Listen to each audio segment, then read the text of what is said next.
What has happened so far? This has now been going on for a few hours.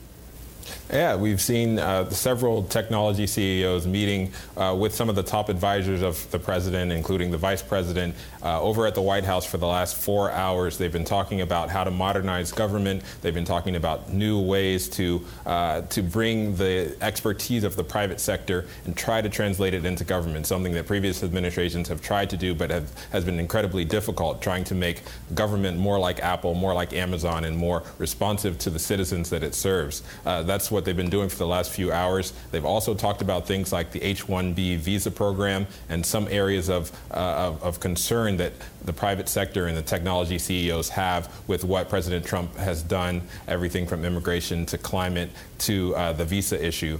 So it's been a long and wide-ranging discussion, and it's going to cap with President Trump coming and speaking to some of these CEOs face-to-face. Now, to clarify, a number of these CEOs haven't actually joined this council. They're today as part of a one-off working session. People like Tim Cook, for example, strongly disagreed with the president on issues like climate change.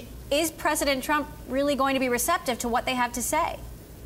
Yeah, a lot of these CEOs wanted to have a seat at the table. This is not something that they are using as a reason to be a part of the president's council. They're just actually coming to the table to talk to the president and try to have his ear. So it doesn't cost them very much to come and try to get the president to move towards their position on a number of different issues. But there are some CEOs, including Tesla CEO Elon Musk, who decided not to participate in the president's council because of disagreements over things like climate change. But some of the CEOs who were present today want to have the president's ear. They want to show that they have an open mind towards meeting with the president, and a lot of them were saying that they were grateful to have the opportunity to talk to people like Jared Kushner, who has the trust of the president and who may be a little bit more open towards their positions on things like climate change.